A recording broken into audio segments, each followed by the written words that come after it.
Bismillahirrahmanirrahim. Assalamualaikum warahmatullahi taala wabarakatuh. Alhamdulillah, hari ini bersama Haji lagi dalam bicara kehidupan, bicara cinta kehidupan.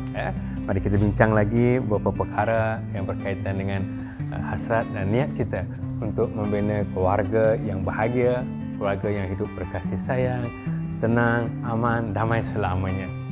Okey. Dalam konteks bicara cinta kehidupan, kisah benarnya Haji sebagai kaunselor yang bersama dengan rakan-rakan kaunselor yang lain bertugas untuk telecounseling talian kasih sempena COVID-19. Kisah benarnya banyak kes yang kita sudah terima. Fasa kedua PKP sudah mula ada, klien-klien yang sudah stres dan kebanyakannya juga memang melibatkan masalah rumah tangga. Sehingga ada isteri yang mengadu sampai ada perasaan nak bunuh diri, stres biasalah kerana masalah kehidupan yang tak boleh bergerak ke mana-mana dan masa yang sama bergaduh dekat rumah. Inilah perkara-perkara yang kita nak elakkan dalam kita berhasrat mendirikan rumah tangga, melayari bahtera kehidupan. Kita nak hidup yang bahagia, kalau boleh mati bersama sampai syurga. Itu yang terbaik. Baik, hari ini Haji dah bagi tahu sebelum ini beberapa perkara antara punca-punca konflik ialah kerana apa? Kerana masalah tidak serasi dalam perhubungan, selalu mengungkit kisah lama, apa lagi tidak saling menghormati, ada kisah-kisah lama yang membayangi kehidupan masa kini.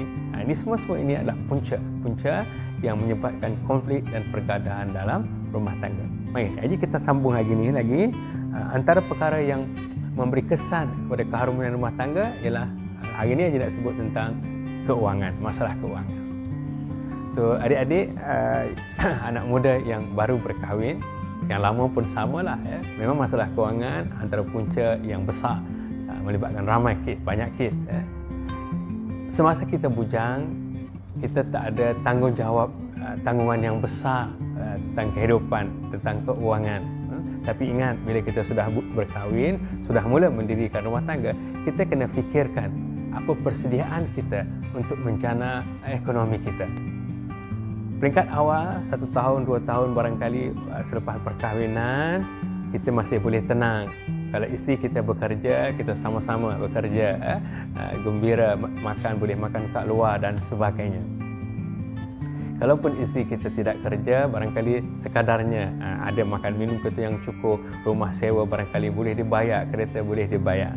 Tetapi ingat, bila sudah mula kehidupan rumah tangga, dan katakanlah sudah mula nak dapat anak yang pertama, maka bermulalah beban tanggungjawab keuangan makin banyak, iaitu apa?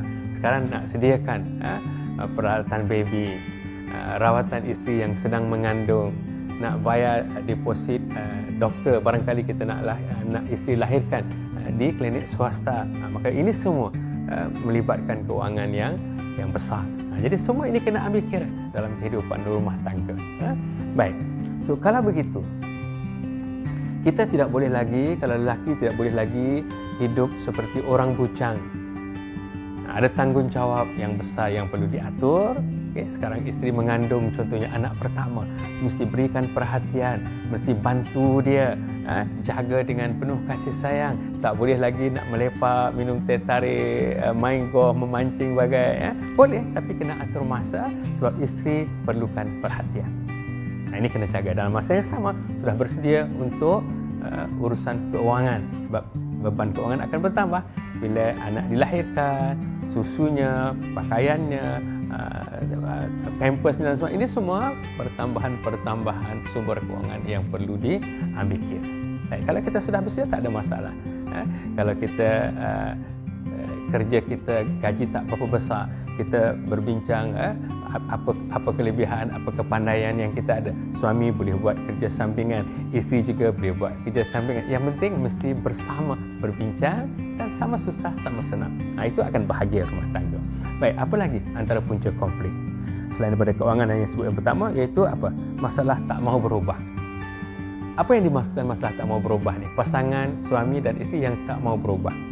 Ya betul, sebelum kita kahwin, isteri daripada keluarga yang berbeza dengan kita, keluarga suami. Kita dibesarkan oleh keluarga yang berbeza, cara pembesaran berbeza, perangai kita berbeza sebenarnya. Tetapi kenapa serasi waktu bercinta? Itu sebab kita semua bertopeng waktu bercinta, tidak tunjukkan diri kita yang sebenar. Kalau laki-laki cakapnya lembut, nak marah tak jadi marah, tunjukkan baik, romantik. Itu topeng waktu bercinta. Tapi diri sebenar, topeng sebenar bukan begitu, bukan? Sebab itu bila berkahwin, mula tunjuk perangai yang sebenar. Isteri pun sama, sopan, bila bertemu, berdandan baik, cakapnya baik, hormatnya. Tapi bila berkahwin, tidak mustahil. Maka keluarlah perangai masing-masing, iaitu topeng diri yang sebenar. Maka pada ketika ini, untuk keharmonian rumah tangga mesti berubah. Itu kalau siapa yang pernah ikut khusus membina personality, mengenali personality pasangan bersama Haji Klinik Kasih Sayang, sudah belajar bagaimana kita nak mengenal personality pasangan kita melalui ujian psikologi, inventory personality warna. Maka kita tahu kalau suami emas, isteri jingga, ini kuat disiplinnya, ini tak kisah, maka boleh kita serasikan, kita sesuaikan diri. Kita sudah belajar. Begitu juga kalau orang biru dengan orang hijau. Jadi walaupun ini sensitif, walaupun ini hanya fikir logik saja, akhirnya boleh serasi. Kenapa? Kita sudah bijak bertukar warna diri dan kita tak bawa haluan masing-masing. Ini bagusnya kita kena belajar. Okey. Konflik sendirinya seterusnya boleh terjadi kerana kurang menghargai pasangan. Lihat, ingat. Kenapa waktu bercinta, Masya Allah, cantiklah baju you, cantik dandan you, cantik tudung you, ringan mulut kita dengan manis untuk memberi penghargaan. Isteri pun sama waktu bercinta. Wah, segaklah abang hari ini, wangilah you hari ini, kan? Tetapi bila sudah kahwin, masing-masing berat mulut untuk menghargai pasangan. Walhal manusia, dari psikologinya, emosinya sentiasa perlu dihargai, perlu disayangi. Apa salahnya? Sebelum pergi hari-hari, setiap hari kalau pergi bersama, cantik baju hari ni, jom kita pergi kerja, abang pun besok gunting rambut ya, biar kemas. Sentiasa cakna menunjukkan kita peduli dan kita mahu pasangan kita sentiasa berada dalam segak dan cantik dan kemas, ya. Ini semua perlu diurus, diatur. Jangan kita masing-masing ego tidak menghargai.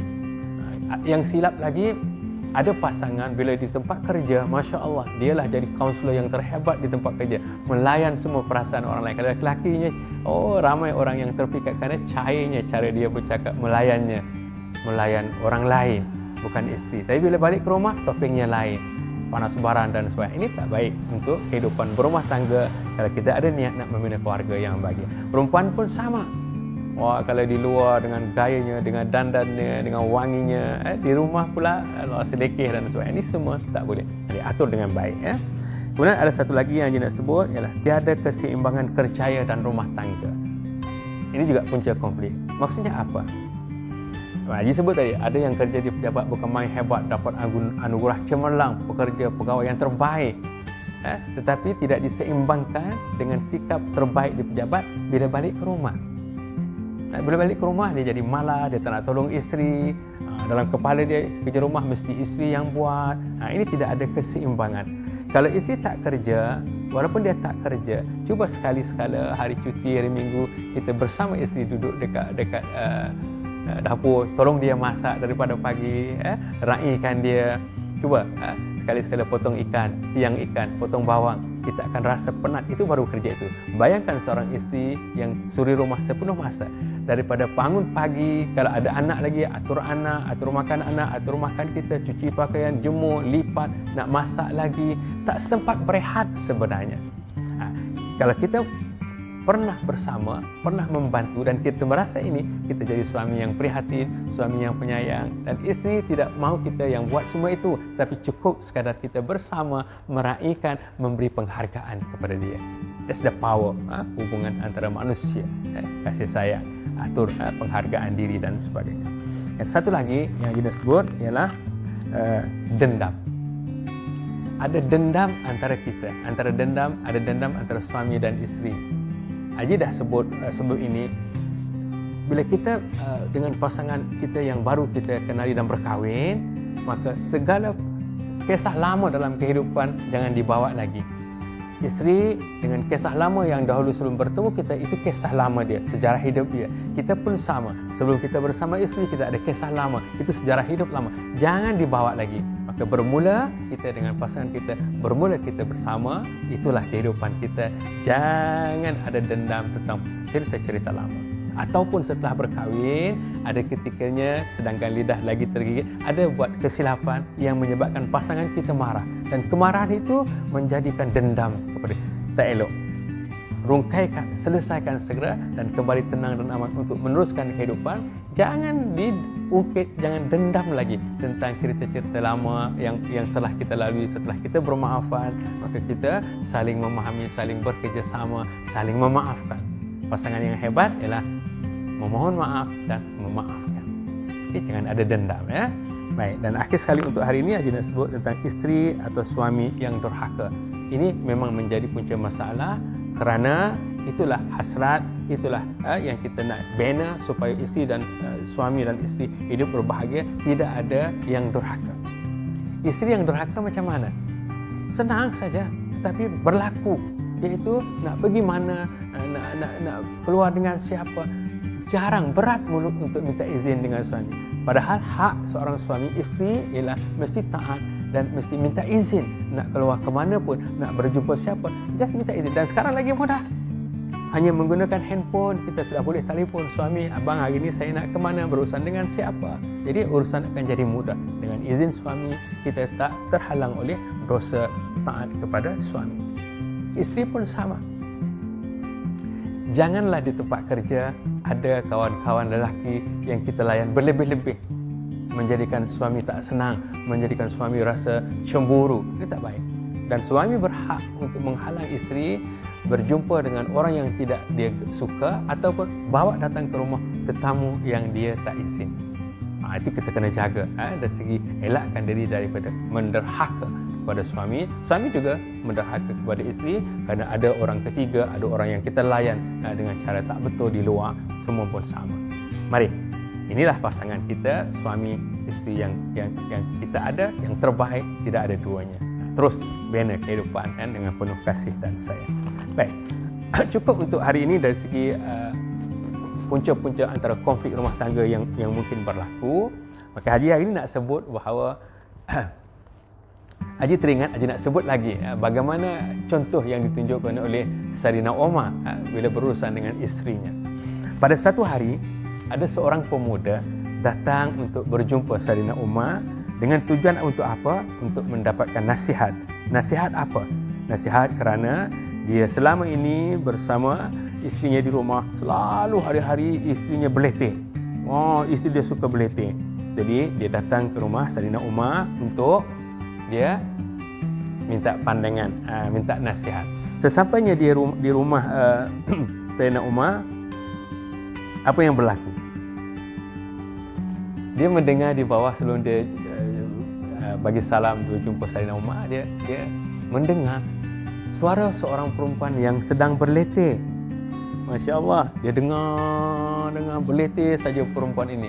Tetapi dia tak dengar pun suara lelaki, iaitu dia tak dengar pun suara Umar mencawa atau memarahi isterinya. Lantas terfikir dia tak maulah jumpa Sayyidina Umar pada ketika ini kerana dia sedang bergaduh dengan isterinya.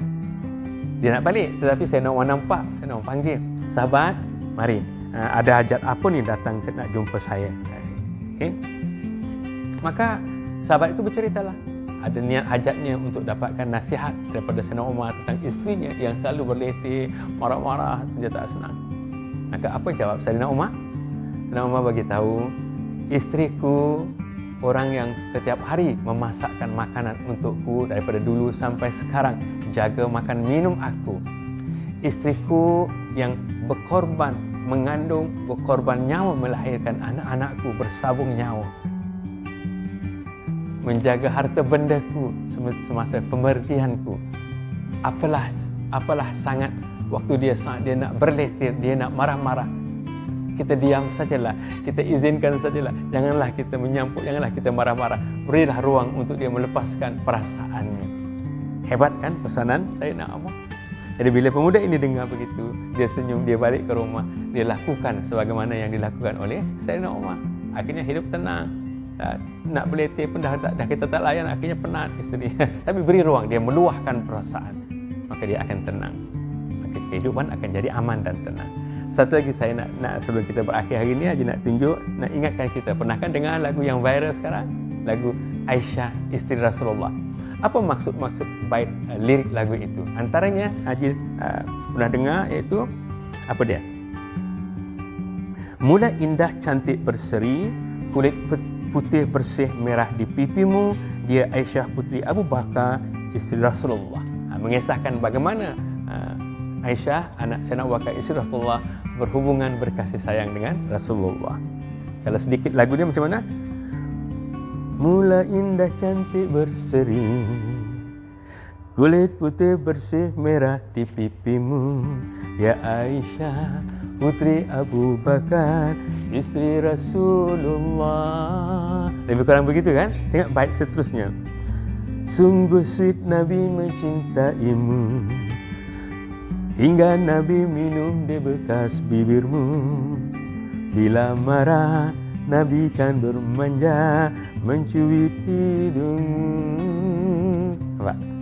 Nak menggambarkan bagaimana Rasulullah bergurau senda dengan Siti Aisyah dengan penuh kasih dan sayang. Rasulullah minum di bekas bibirnya, bibir istrinya.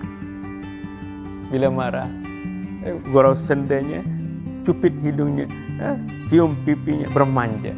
Nabi nak gambarkan inilah lelaki yang hebat, yang lembut bersama istri, bergurau senda dengan penuh kasih sayang. Apa bait seterusnya?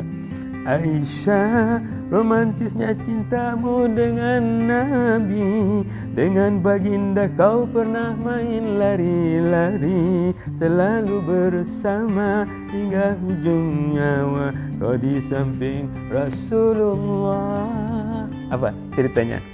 Wah, romantisnya cinta Aisyah dengan Rasulullah, dengan baginda, mana pernah main lari-lari macam anak-anak. Wah, seronok kita gambarkan kasih sayang orang bercinta seperti ini yang ditunjukkan oleh Rasulullah. Maka mereka selalu bersama, pastilah kasih sayang hingga hujung nyawa, tetap di samping suaminya Rasulullah. Kita nak contoh yang beginilah. Okay? Apa lagi?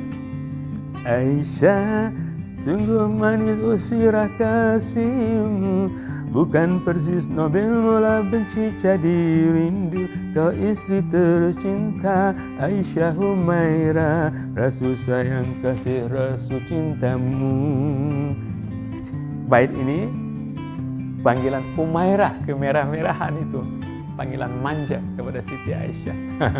Hebat Rasulullah. Tak dapat saya gambarkan, Masya Allah, kasih sayang Rasulullah kepada Aisyah, perhubungan suami istri yang hebat.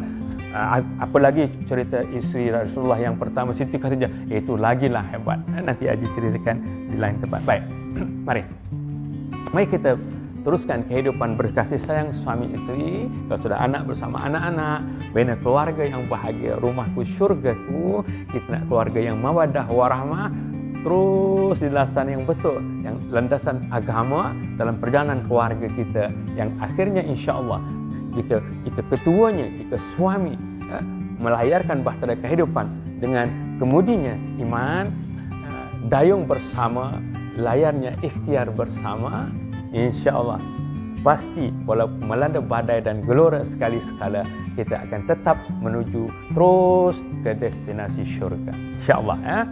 Baik, teruskan kehidupan berkasih sayang, hablum minallah hablum minan nas. Moga kita semua akhirnya bertemu semua ahli keluarga kita di syurga, insya Allah. Assalamualaikum warahmatullahi taala wabarakatuh.